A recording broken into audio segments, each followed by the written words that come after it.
30 दिन में fat loss का चैलेंज। अरे हम सब ने देखे हैं ना यूट्यूब पर ऐसे वीडियोस। पर सवाल यह है कि ये सब सच में होता है या सिर्फ क्लिकबेट है। चलो आज इसी को डिकोड करते हैं। तो चलो सीधा सवाल पूछते हैं। क्या सच में सच में कोई सिर्फ 30 दिनों में अपना पूरा लुक बदल सकता है, या ये भी बस एक और फिटनेस मिथ है? बहुत अच्छा सवाल है और इसको लेके कंफ्यूजन भी बहुत है। तो ऐसा करते हैं, सारी सुनी सुनाई बातों को साइड में रखते हैं और सीधे साइंस और असलियत पर बात करते हैं। देखिए, साइंस के हिसाब से चलें तो 1 महीने में हेल्दी तरीके से 2 से 4 किलो, और मैं यहां प्योर फैट की बात कर रहा हूं, वो कम करना एक रियलिस्टिक गोल है। अब जो इससे ज्यादा तेजी से वजन घटता है ना, वो अक्सर बॉडी का पानी होता है, या इससे भी बुरा मसल लॉस, फैट नहीं। तो ये जो पेस है, ये बॉडी को बिना किसी शॉक या स्ट्रेस के एडजस्ट होने का मौका देता है। 1 मिनट, क्या सिर्फ 2 से 4 किलो? ये तो उससे बहुत अलग है जो ऑनलाइन वीडियोस में दिखाते हैं। तो फिर गड़बड़ कहाँ हो रही है? मतलब इतने सारे लोग फेल क्यों हो जाते हैं? क्या गलती कर रहे हैं सब? हाँ, और सारी प्रॉब्लम की जड़ यहीं पर है। देखिए, सबसे पहली और बड़ी गलती है अनरियलिस्टिक गोल बनाना। लोग सोचते हैं 1 महीने में 10 किलो कम कर लेंगे। फिर आती है क्रैश डाइटिंग, मतलब एकदम से खाना पीना बहुत कम कर देना। तीसरी गलती, उन्हें लगता है कि बस घंटों ट्रेडमिल पर भागने से ही फैट जाएगा, तो वो सिर्फ कार्डियो पर फोकस करते हैं। इस सब के बीच नींद और बॉडी की रिकवरी को तो जैसे भूल ही जाते हैं। और हाँ, सबसे बड़ी गलती, हर कोई एक क्विक फिक्स या कोई जादुई गोले ढूंढ रहा है, जो असल में होती ही नहीं है। ओके, ये तो समझ आ गया कि क्या नहीं करना है। तो फिर सही तरीका क्या है? कोई सिंपल सी डाइट स्ट्रेटेजी बताइए, कुछ ऐसा जो बहुत कॉम्प्लिकेटेड या महंगा ना हो। बिल्कुल। देखिए, फैट लॉस का सिर्फ एक और सबसे बड़ा नियम है कैलोरी डेफिसिट। अब ये सुनने में टेक्निकल लगता है, पर है बहुत सिंपल।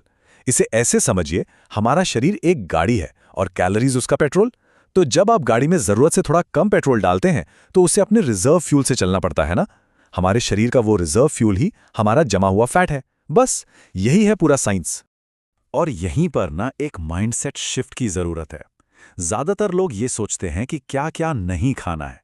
मैं कहता हूं, ये सोचिए कि अपनी डाइट में क्या क्या जोड़ना है। अपनी हर मील में थोड़ा प्रोटीन ऐड कीजिए, फाइबर के लिए सब्जियां और सलाद ज्यादा खाइए, और हां, दिन भर पानी पीते रहिए। इससे क्या होगा, पेट भी भरा रहेगा और बॉडी को न्यूट्रिशन भी पूरा मिलेगा। वाह, ये तो कमाल की टिप है। अच्छा, डाइट तो हो गई, अब जरा वर्कआउट पर आते हैं। किसी बिगनर के लिए जिसे जिम में घंटों नहीं बिताने, उसके लिए कोई सिंपल सा प्लान है? हाँ बिल्कुल है, और सबसे बेस्ट अप्रोच है एक बैलेंस्ड अप्रोच। हफ्ते में बस 2 से 3 दिन स्ट्रेंथ ट्रेनिंग कीजिए, भले ही आप घर पे बॉडी वेट एक्सरसाइज करें या हल्के डंबल उठाएं। इससे मसल्स बनती हैं जो आपके मेटाबॉलिज्म को बढ़ाती हैं। इसके साथ हफ्ते में 2-3 दिन कोई भी कार्डियो जो आपको पसंद हो, तेज चलना, साइकिलिंग, कुछ भी चलेगा। और सबसे जरूरी बात, दिन भर एक्टिव रहने की कोशिश करें। लिफ्ट की जगह सीढ़ियां, फोन पर बात करते हुए थोड़ा टहलना, ये छोटी छोटी चीजें मिलकर बहुत बड़ा फर्क डालती हैं। अच्छा, एक और सवाल है। ये जो वेट मशीन पर नंबर कम होता है, क्या बस वही मैटर करता है?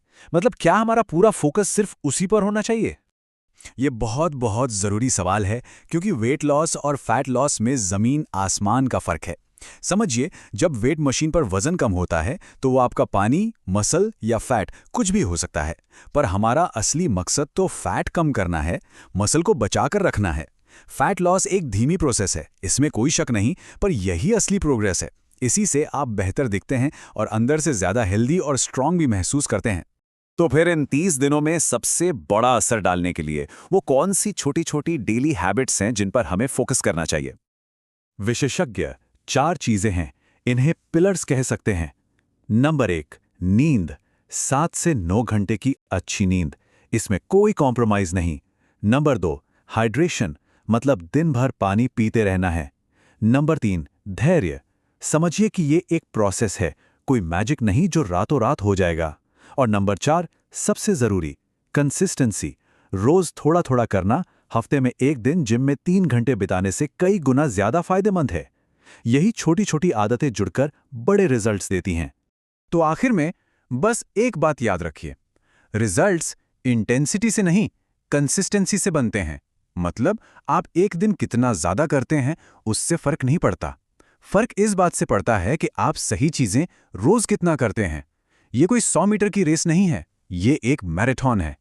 तो बस अब सवाल सिर्फ एक है, वो कौन सी बस एक छोटी सी आदत है जिसे आप आज अभी से शुरू कर सकते हैं?